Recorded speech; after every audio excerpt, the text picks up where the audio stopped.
Olá, pessoal, tudo bem? Aqui é o Lércio Santos, da Metrobyte, e hoje eu gostaria de falar com vocês mais um pouco sobre LGPD, Lei Geral de Proteção de Dados. E eu trouxe aqui para conversar com a gente a doutora Thalita, que é da TD Advocacia, e ela é especialista no assunto. Eu gostaria que você se apresentasse, doutora. Olá, gente, tudo bem? Prazer, meu nome é Thalita, eu sou da TD Advocacia e hoje eu atuo especificamente com proteção de dados e direito societário. Então, o nosso nicho principal no nosso escritório é somente com essa área. E hoje a gente vai bater um papo, né? Tirar algumas dúvidas, tanto na parte jurídica como na parte de TI, sobre esse tema que tem uma grande relevância, é atual e muitas pessoas ainda têm dúvidas. É isso aí. Então vamos lá, deixa eu te perguntar algumas coisas. Primeiro, Certo. todas as empresas precisam se adequar à LGPD? Todos os CNPJs ativos no Brasil precisam fazer essa adequação à LGPD. Essa lei ela veio para fazer essa fiscalização como é feita a utilização de dados pessoais de pessoa física por pessoas jurídicas. Então, independentemente se você é uma associação ou se você tem fins filantrópicos ou se você realmente vende serviços, produtos para cliente final, seja ele pessoa física ou jurídica, você precisa fazer essa adequação LGPD sim. Legal. E o projeto de adequação LGPD é feito somente pelo departamento de TI ou pelo departamento jurídico, ou ambos? Como que funciona? Então, na realidade, essa parte de proteção de dados é feita em conjunto pelos 2 departamentos, porque não existe como proteger os dados sem ter uma boa segurança dentro da empresa. E isso é muito voltado para a parte de TI. Então, Uhum. os 2 setores, eles devem andar juntos para que faça esse programa de conformidade, que normalmente ele é separado em fases. Então, a depender do tamanho da empresa, a depender, de como é feita essa organização, se é um departamento terceirizado, se o TI ele é interno, o jurídico é interno. Então, existe vários peculiaridades, vários pontos que têm que ser observados, mas ambas as áreas, elas precisam se conversar. Eu acho que esse é o grande diferencial dessa parte de proteção de dados, porque acaba unindo 2 setores que são completamente diferentes um do outro. Perfeito. E a gente ouve muito falar do DPO, né? E eu queria entender se Uhum. toda empresa tem que ter um DPO, e se DPO é a mesma coisa que encarregado de dados. Explica um pouquinho para a gente essa história do DPO. Certo. O DPO, na realidade, é um termo em inglês, né? Mas que a gente acabou adotando aqui no Brasil.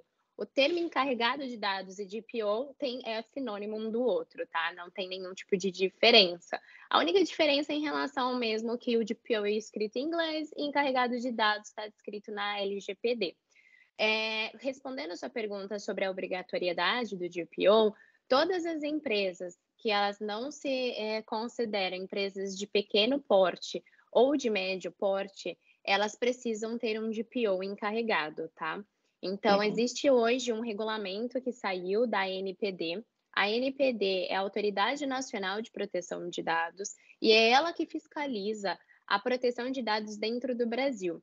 E eles trouxeram para a gente quais são as condições e quais são as empresas que não precisam ter um DPO. Então, dentro desse próprio regulamento da NPD, diz quais são os portes de empresa que não têm necessidade de ter um encarregado de dados. Muito bom. E quem vai verificar se estou realmente adequado à LGPD? Exatamente, a NPD. Ah, Esse legal. mesmo órgão que eu acabei de mencionar para você é o órgão que faz essa fiscalização da legislação aqui no Brasil, tá? Então, ele que emite esses regulamentos, emite alguns guias orientativos no próprio site da NPD. Depois, se a gente puder compartilhar com todo mundo que está aí assistindo a gente, os Uhum. links seria bem interessantes, porque lá você consegue acompanhar a agenda da presidência, quais são as próximas movimentações, os últimos assuntos em pautas e, principalmente, esses guias orientativos. Muito bom. E quais são as minhas responsabilidades no manuseio de dados pessoais? Depende de qual posição você assume quando você está fazendo um tratamento de dados pessoais. Então, para simplificar, para quem não entende, o que seria um tratamento de dados?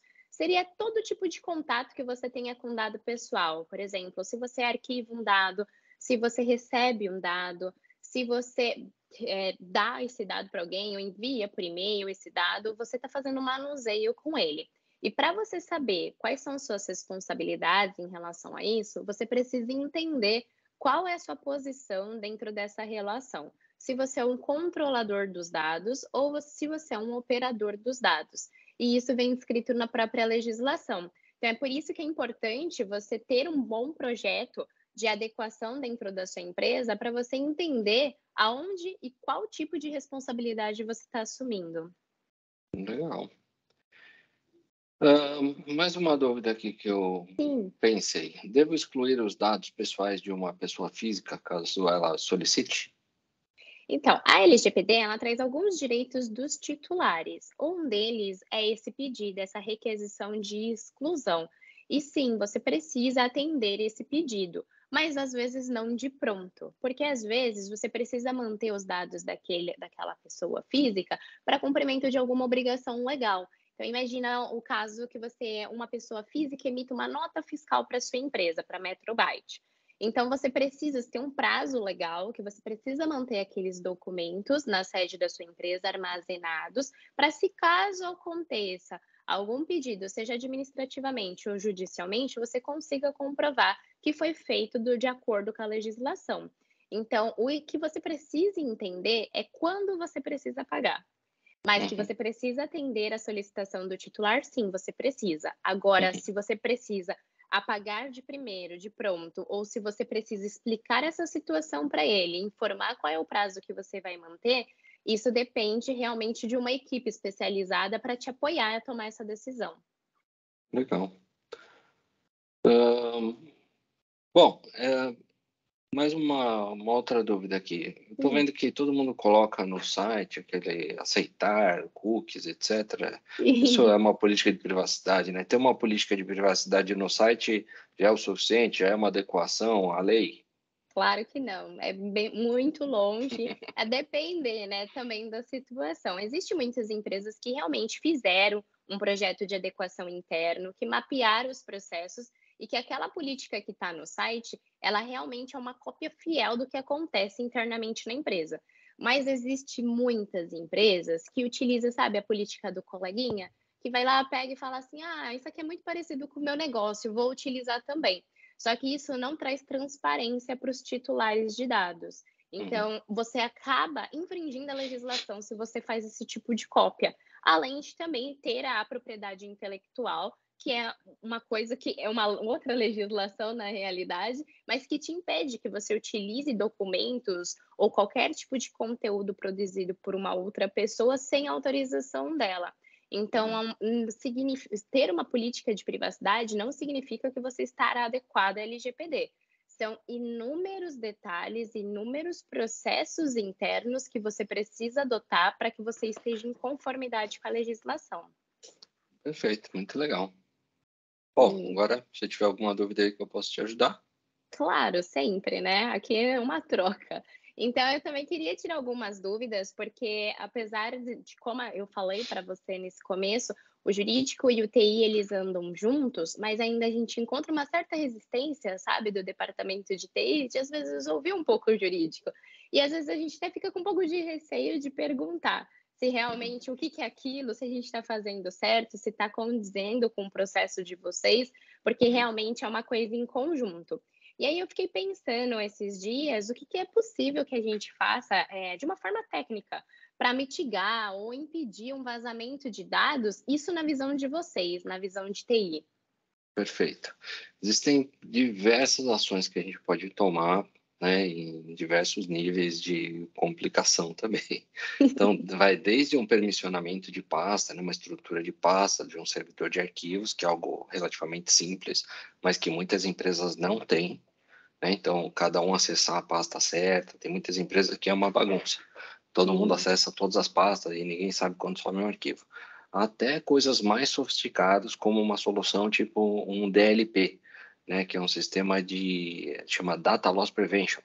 Então, é Tá. prevenção de perda de dados. E com esse DLP, você pode criar algumas políticas, e essas políticas, elas vão prevenir que você perca alguns dados, porque ela tem umas técnicas de prevenção. Entendi. E quais são os dados que esse programa que você mencionou, DLP, né? Ele Uhum. pode monitorar ou ele consegue bloquear? Perfeito. Você consegue selecionar para ele ficar de olho, digamos assim, em CNPJ, em CPF, número de cartão de crédito e outros tantos, né? São vários parâmetros que você consegue monitorar. E aí você consegue marcar ele assim, olha, quando alguém escrever, por exemplo, dentro de um e-mail ou dentro de uma planilha, um CNPJ, Uhum. você coloca um aviso no Excel que tem o CNPJ aqui dentro desse Excel. E aí, no nosso ambiente aqui, por exemplo, está assim. E ele fala, olha, toma cuidado quando for enviar esse Excel, porque tem um CNPJ aí dentro. Quando alguém manda um e-mail aqui na Metrobyte para fora e tem um CNPJ, ele manda um e-mail de volta para a pessoa falar, você mandou um e-mail com CNPJ. E a gente configurou o nosso DLP só para monitorar, mas a gente podia ter configurado ele para não deixar mandar e configurar Tá. quem são as pessoas dentro da empresa que poderiam enviar e-mails com CNPJ, quem não pode. E dessa forma você já evita que vaze o dado, entendeu? Entendi, é bem interessante mesmo, Sim, é bem legal. E mas assim, por exemplo, quando volta esse e-mail que você mencionou agora, ele volta para a pessoa que está mandando esses dados, para a ou você pessoa. consegue configurar para que isso seja diretamente, por exemplo, para o CEO ou para o gestor dessa Você área? pode configurar para o gestor de segurança da empresa, você pode configurar para o chefe da área, tem umas configurações que você consegue fazer nesse sentido, sim.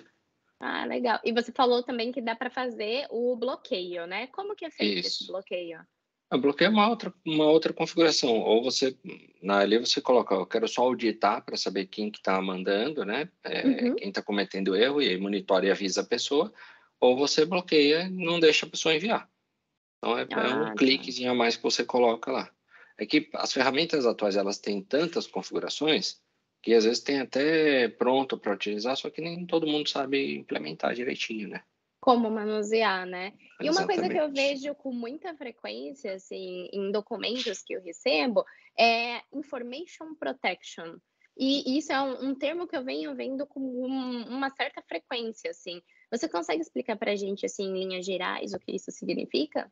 Sim, o Information Protection, ele vai aplicar rótulos, né, que em inglês chama de labels, rótulos de confidencialidade para classificar os arquivos. Então, ele pode classificar como público, geral, confidencial ou altamente confidencial, né?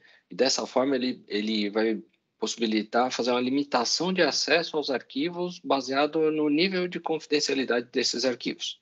Então, imagina que tal pessoa tem acesso a arquivos altamente confidenciais, mas no estagiário, por exemplo, talvez você não queira dar esse acesso a esses arquivos, você vai dar só arquivos públicos. Então, Ah, você consegue colocar esses rótulos nos seus arquivos da sua empresa. Esses rótulos, eles podem ser tanto aplicados automaticamente como manualmente. Você está criando o seu arquivo lá, você já pode marcar ele como, esse arquivo que eu estou fazendo, esse é perigoso, deixa eu já marcar ele como altamente confidencial. Ou então ele mesmo pode detectar que é um arquivo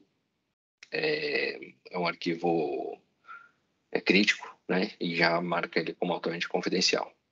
Também mas isso são seria configurações. um programa à parte para fazer isso ou isso está dentro do DLP? Não, isso é uma outra funcionalidade dentro de um pacote do Microsoft 365, que é o que a gente mais Ah, trabalha. tá. Então, assim, linhas gerais, information protection são etiquetas, que você vai lá e fala assim: "Olha, isso aqui é muito Isso. confidencial, confidencial, pode ter Isso. acesso, não pode ter acesso". Isso é É bem uma bacana solução mesmo. que habilita etiquetar os arquivos. É bem, Bacana. é bem E legal. e muita empresa não sabe, né, que às vezes tem o programa, tem o Microsoft, mas não sabe como manusear isso, e acaba até perdendo, né, essa funcionalidade. Você paga e não usa, né? Então, Sim, é é, bem é diferente. E tem uma interessante. outra expressão que eu costumo ouvir bastante, que é e-discovery. É. O que que significa isso? O e-discovery, ele é até chamado também de litigation, né? Para algumas versões mais antigas chamavam ele de litigation. Ele é basicamente para você fazer uma auditoria dentro do e-mail. Ele serve até como uma prova jurídica para você ver que passou um e-mail dentro de uma determinada caixa postal. Então, você consegue tirar uns relatórios ali. Ele serve mais para isso.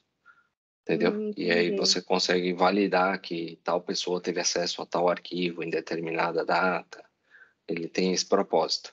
Mas, assim, em Entendi. linhas gerais, o ambiente da Microsoft, que agora essa área de segurança chama Purview, né, que agrega todos esses elementos de segurança. Em linhas gerais, eles têm tantos elementos de segurança que eles precisam ser analisados e aplicados a fundo para cada empresa.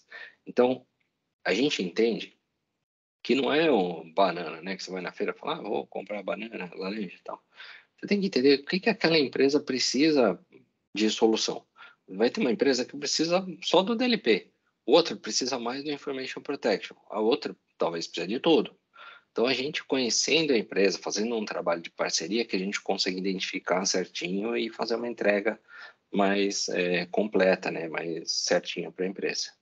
E assim também atendendo a LGPD, né, porque tomando Sim. todas essas medidas que você mesmo acabou de mencionar, como por exemplo conseguir rastrear, conseguir colocar essas etiquetas de confidencialidade, isso ajuda a comprovar o quanto aquela empresa está em conformidade, o Uhum. quais medidas, né, de segurança ela conseguiu adotar para que tornasse realmente seguro esse trânsito de dados que acontece em todas as empresas. Por mais que tem muita empresa que fale assim: "Mas eu não uso dado de pessoa final, de pessoa física, porque eu só Uhum. tenho cliente pessoa jurídica".